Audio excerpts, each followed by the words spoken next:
अंधेरी रात में सौदागर रहमतुल्लाह अपनी ही तिजोरी के सामने खड़ा मुस्कुरा रहा था। तिजोरी के अंदर सोने के सिक्कों के साथ एक पुरानी बोसीदा किताब भी पड़ी थी, जिस पर लिखा था धोखे के 100 तरीके। ये वो किताब थी जिसने उसे शहर का सबसे अमीर लेकिन सबसे बड़ा ठग बनाया था।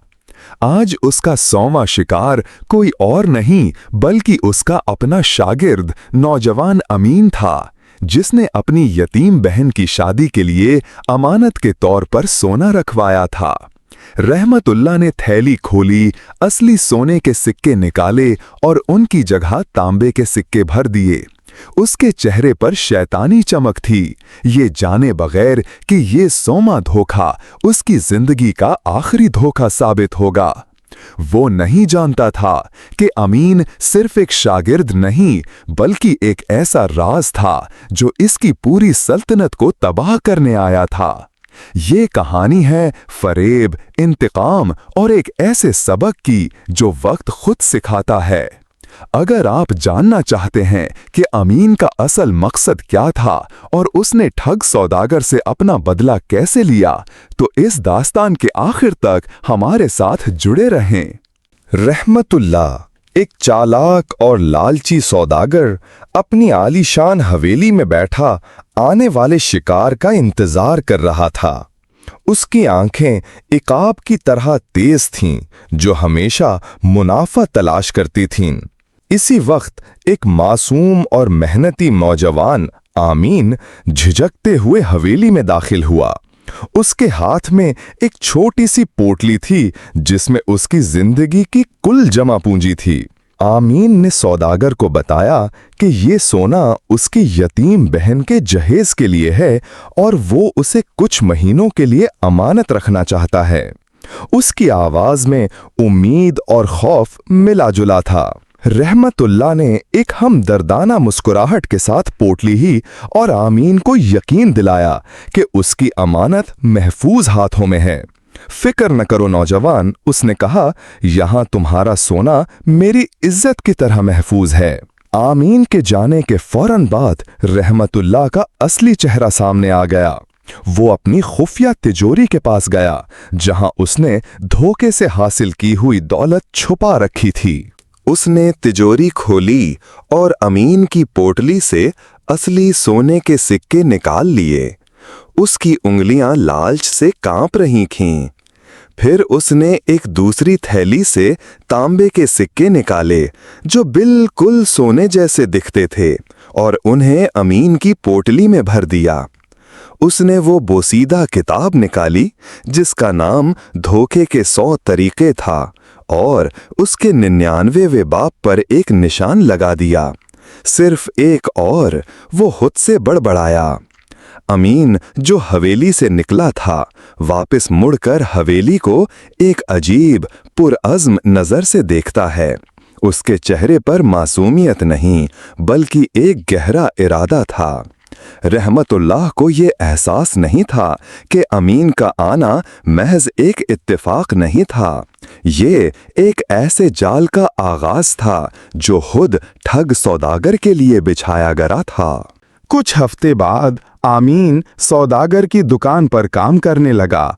उसने खुद को एक इंतहाई वफादार और मेहनती शागिर्द साबित किया, जिससे रहमतुल्लाह का भरोसा बढ़ने लगा। एक दिन आमीन ने गलती से हिसाब किताब में एक छोटी सी गड़बड़ कर दी। उसने जानबूझकर एक मामूली रकम कम लिखी ताकि सौदागर की तवज्जो हासिल कर सके। रहमतुल्लाह, जो हर पैसे का हिसाब रखता था, ने फौरन गलती पकड़ ली। उसने आमीन को डांटा, लेकिन आमीन ने बड़ी मासूमियत से अपनी गलती तस्लीम कर ली। मुझे माफ कर दें सेठ जी, आमीन ने कहा, मैं ज्यादा मोहतात रहूंगा। शायद आपके सोने के सिक्कों की चमक ने मेरी आंखें चंधिया दी थीं। ये एक तीर था जो निशाने पर लगा। रहमतुल्लाह को आमीन की बात सुनकर एक लम्हे के लिए झटका लगा। क्या ये नौजवान इसके राज के बारे में कुछ जानता था? उसने शक को झटक दिया, उसे आमीन की नादानी समझकर। उस रात रहमतुल्लाह बेचैनी से अपनी तिजोरी के पास गया और आमीन की पोटली को दोबारा चेक किया। तांबे के सिक्के वैसे ही पड़े थे, लेकिन उसके दिल में शक का बीज बोया जा चुका था। अगले दिन आमीन ने सौदागर के एक पुराने दुश्मन, एक गरीब किसान से बात की। किसान ने आमीन को बताया कि कैसे रहमतुल्लाह ने सालों पहले उसकी जमीन धोखे से हथिया ली थी। आमीन ने किसान को तसल्ली दी और उससे कुछ कागजात पर अंगूठा लगवा लिया।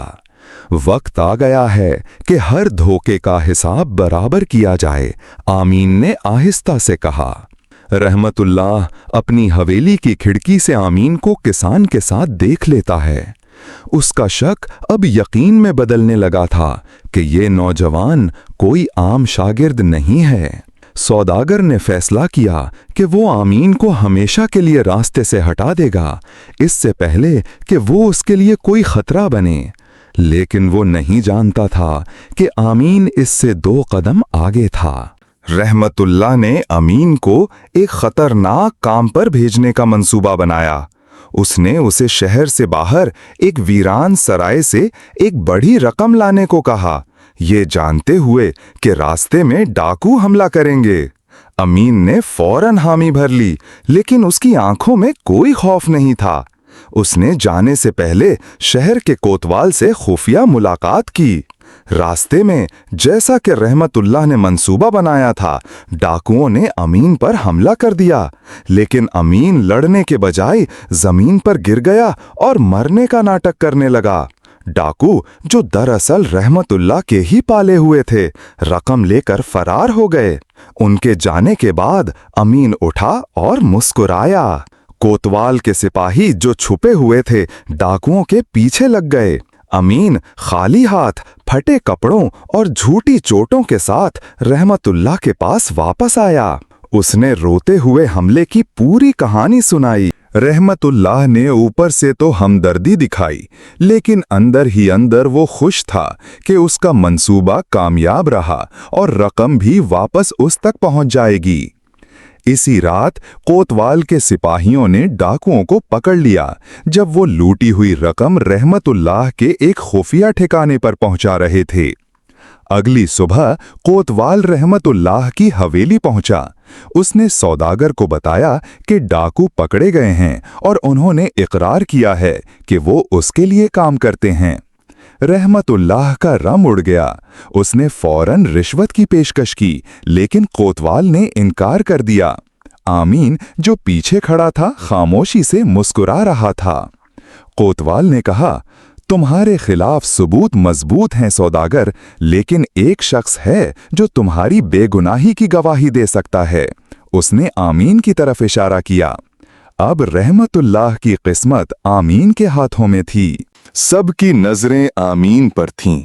रहमतुल्लाह को उम्मीद थी कि उसका वफादार शागिर्द इसे बचा लेगा। उसने इल्तिजा भरी नजरों से आमीन की तरफ देखा। आमीन आगे बढ़ा और कोतवाल से कहा, जनाब, ये सच है कि सेठ रहमतुल्लाह ने मुझे नहीं भेजा था। रहमतुल्लाह ने सुकून का सांस लिया, लेकिन आमीन ने अपनी आवाज बुलंद करते हुए कहा, इसने इससे भी बड़ा जुर्म किया है। इसने मेरी अमानत में खयानत की है और ना जाने कितने गरीबों को धोखा दिया है। आमीन ने कोतवाल को अपनी पोटली की कहानी सुनाई और दरखास्त की कि सौदागर की तिजोरी की तलाशी ली जाए। रहमतुल्लाह चीखने लगा कि ये झूठ है। कोतवाल ने तलाशी का हुक्म दिया। सिपाही रहमतुल्लाह को घसीटते हुए खुफिया तिजोरी तक ले गए। आमीन उनके पीछे चल रहा था। उसके हाथ में एक पुरानी चाबी थी। तिजोरी से अमीन की पोटली मिली, जिसमें तांबे के सिक्के थे, लेकिन इसके साथ ही अमीन ने एक और खुफिया खाने की तरफ इशारा किया, जिसे उसने अपनी चाबी से खोला। इस खाने के अंदर से एक छोटी सी डायरी और एक तस्वीर मिली। ये तस्वीर अमीन के वालिद की थी, जो कभी रहमतुल्लाह का कारोबारी साथी था। अमीन ने डायरी कोतवाल को दी। मेरा नाम अमीन नहीं है, उसने बुलंद आवाज में कहा। मेरा असल नाम फारूक है और मैं उस शख्स का बेटा हूं जिसे रहमतुल्लाह ने 20 साल पहले धोखे से कत्ल करके उसका सारा कारोबार हथिया लिया था। डायरी में रहमतुल्लाह के हर जुर्म का कच्चा चिट्ठा मौजूद था, बशमूल अमीन के वालिद के कत्ल का मंसूबा। रहमतुल्लाह के पास अब बोलने के लिए कुछ नहीं बचा था। अमीन ने रहमतुल्लाह की किताब धोखे के 100 तरीके उठाई और कहा, तुमने 100वां धोखा मुकम्मल करने का सोचा था, लेकिन मेरा इंतकाम तुम्हारा आखिरी सबक है। ठग सुदागर का खेल खत्म हो चुका था। कोतवाल ने रहमतुल्लाह को फौरन गिरफ्तार करने का हुक्म दिया। जंजीरों में जकड़ा हुआ वो सौदागर जिससे पूरा शहर कांपता था, अब एक बेबस कैदी था। अमीन ने ऐलान किया कि रहमतुल्लाह की तमाम नाजायज दौलत उन लोगों को वापस की जाएगी जिनसे उसे लूटा गया था। उसने किसान को उसकी जमीन के कागजात वापस किए। उसने अपनी बहन की शादी के लिए असली सोने के सिक्के तिजोरी से निकाले। ये सिर्फ सोना नहीं था, ये उसके वालिद की इज्जत की वापसी थी। रहमतुल्लाह के दूसरे शिकार भी सामने आने लगे। हर कोई उसके जुल्म की दास्तां सुना रहा था। शहर में इंसाफ का दिन आ गया था। अमीन ने रहमतुल्लाह की हवेली को एक यतीम खाने और मुसाफिर खाने में तब्दील करने का फैसला किया, ताकि जहां से लालच फैला था वहां अब नेकी का बसेरा हो। कैद खाने में रहमतुल्लाह अकेला और बेयारो मददगार था। उसे अपने 100 धोखे याद आ रहे थे, लेकिन सबसे ज्यादा तकलीफ उसे अपने आखिरी शिकार अमीन के हाथों शिकस्त की थी। अमीन उससे मिलने कैद खाने गया। रहमतुल्लाह ने पूछा, तुमने ये सब कैसे किया? अमीन ने जवाब दिया, मैंने तुम्हारी ही किताब इस्तेमाल की। मैंने धोखे को धोखा देने के लिए इस्तेमाल किया। तुमने मुझे सिखाया कि दुश्मन को हराने के लिए उसके सबसे बड़े हथियार को ही उसके खिलाफ इस्तेमाल करना चाहिए। अमीन ने वो किताब धोखे के 100 तरीके रहमतुल्लाह की कोठड़ी में फेंक दी। अब तुम्हारे पास पढ़ने के लिए बहुत वक्त है। शायद तुम अपना सबसे बड़ा धोखा समझ सको जो तुमने खुद को दिया था। अमीन कैद खाने से बाहर रोशनी में कदम रखता है, जबकि रहमतुल्लाह हमेशा के लिए अंधेरे में रह जाता है। इंतकाम पूरा हो चुका था, लेकिन इंसाफ की कहानी अभी शुरू हुई थी। शहर के चौक पर एक बड़ा मजमा इकट्ठा था। रहमतुल्लाह को उसके जराइम की सजा सुनाने के लिए लाया गया था। लोग उस पर नफरत भरी नजरें डाल रहे थे। काजी ने फैसला सुनाया, रहमतुल्लाह की तमाम जायदाद जब्त करके मुतासिरीन में तकसीम की जाएगी और उसे उम्र कैद की सजा दी जाती है। आमीन, जो अब फारूक के नाम से जाना जाता था, भीड़ में खड़ा ये सब देख रहा था। इसके चेहरे पर इंतकाम की तस्कीन नहीं, बल्कि एक गहरा सुकून था। जैसे ही रहमतुल्लाह को ले जाया जा रहा था, उसकी नजर आमीन पर पड़ी। उसने चीख कर कहा, तुमने मुझसे सब कुछ छीन लिया। आमीन ने सुकून से जवाब दिया, मैंने तुमसे कुछ नहीं छीना। तुमने जो बोया था वही काटा है। ये दौलत तुम्हारी थी ही नहीं, ये उन लोगों के आंसू और खून थे जिन्हें तुमने लूटा था। इसके बाद आमीन ने शहर के बुजुर्गों के साथ मिलकर एक नया तिजारती निज़ाम कायम किया, जो ईमानदारी और इंसाफ पर मबनी था। उसने अपनी बहन की शादी धूमधाम से की। ये एक खुशी का मौका था जो 20 साल के दुख और इंतजार के बाद आया था। रहमतुल्लाह की हवेली, जो अब एक यतीम खाना थी, बच्चों की हंसी से गूंज रही थी। इमारत की दीवारों से लालच की स्याही धुल चुकी थी। एक शाम आमीन अपने वालिद की कब्र पर गया। उसने वहां वो डायरी रखी और कहा, अब्बा जान, आपका इंसाफ हो गया। अब इस शहर में कोई और रहमतुल्लाह पैदा नहीं होगा। ठग सौदागर का बाप खत्म हो चुका था, लेकिन आमीन की ईमानदारी और इंसाफ की कहानी नस्लों तक सुनाई जाने वाली एक नई दास्तान बन गई थी। साल गुजर गए और शहर ईमानदारी और खुशहाली की मिसाल बन गया। आमीन या फारूक अब शहर का सबसे मुअज़्ज़ज़ बुजुर्ग था जो अपनी हिकमत के लिए जाना जाता था। वो अक्सर नौजवानों को रहमतुल्लाह की कहानी सुनाता, ना कि इंतकाम की, बल्कि एक सबक के तौर पर। वो कहता, धोखा एक ऐसा कर्ज है जिसे वक्त सूद समेत वसूल करता है। तुम 100 बार जीत सकते हो, लेकिन एक हार तुम्हारी हर जीत को मिटा देगी। कैद खाने में रहमतुल्लाह एक बूढ़ा पागल शख्स बन चुका था जो हर वक्त अपनी कोठड़ी की दीवारों पर लकीरें खींचता रहता, अपने 100 धोखे गिनता रहता।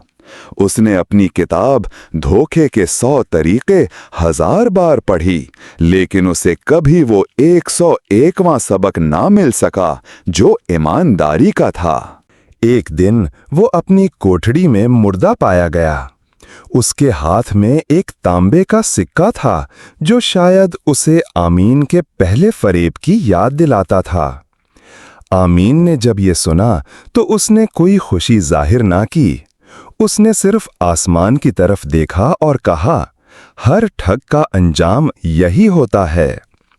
इस कहानी का सबक ये है कि फरेब की बुनियाद पर खड़ी की गई इमारत चाहे कितनी ही ऊंची क्यों ना हो, एक दिन रेत के घर की तरह बिखर जाती है। नेकी और सच्चाई का रास्ता मुश्किल हो सकता है, लेकिन इसकी मंजिल पायदार होती है, जबकि धोखे की राह पर चलने वाला आखिर में तन्हा रह जाता है। याद रखो, तुम दुनिया को 1 बार, 10 बार या 100 बार धोखा दे सकते हो, लेकिन तुम वक्त और अपने ज़मीर को कभी धोखा नहीं दे सकते। वही असल मुंसिफ हैं।